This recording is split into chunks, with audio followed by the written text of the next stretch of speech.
my name is Isaac Whitford, and today I'm going to be teaching you about polynomial functions, specifically four types: constant, linear, quadratic, and cubic. Let's start off with the most important idea. What actually makes these four different types from each other? So there's something called a degree in its function. The degree is the highest exponent on the variable x in the equation. So if the highest power is like something like x to the power 2, the degree is 2. If the highest is like cubed, which is 3, the degree would be 3. Here's the breakdown of all the four types and what the equations might look like. You see that the x has nothing, so it's 0 in this equation, but you see down here a cubit has x to the power of 3, so the degree will be 3. A constant function has no variable at all being raised to a power. It's just a flat number, so its degree is 0, and its graph is flat.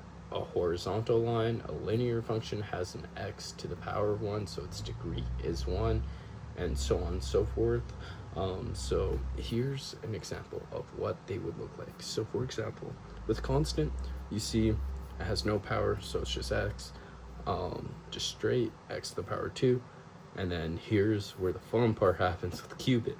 Since it's x cubed, you need to do a whole thing like this that starts at that starts at the bottom left, that ends out at the top right, or etc. on the other side.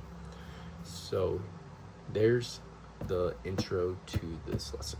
Okay, now that we just learned that, you can easily find out what these are using this rubric exactly. So now we're going to try harder.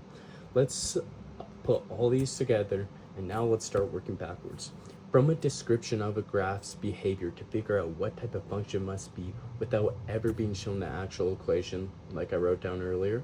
Suppose I tell you a function that has 3 characteristics. Both of ends of the graph point downward.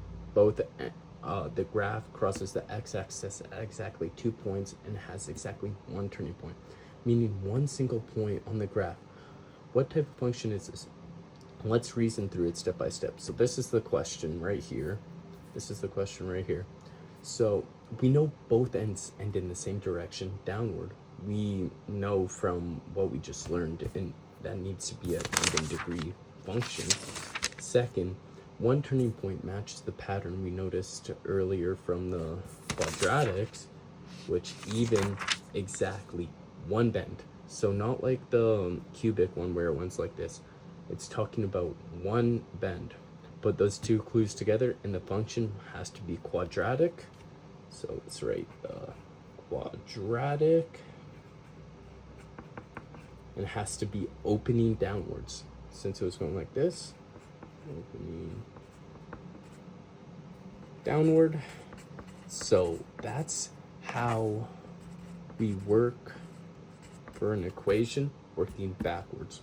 And like I said earlier, we can easily get questions using these for actual formulas like this. So for example, let's just run through it real quick. So you're gonna see functions like this. Exactly. It's really easy. Just look at the x's, just see what it is, and you're gonna know what the graph is right away. But this is it working backwards. To recap everything, the degree of a polynomial is the highest power of x in the equation, and its single biggest clue, like we talked about earlier, it's how the graph behaves. Degree is a 0, constant and flat. Degree 1 is a linear and straight. Degree 2 is quadratic with 1 bend, and it always ends in the same direction. Degree 3 is cubic with 2 bends, and it ends always the point opposite from the directions. Once you know these patterns, you can go from the equation to the graph, or from the graph to the equation. Thanks for watching. I hope everything was understanding, and have a great day.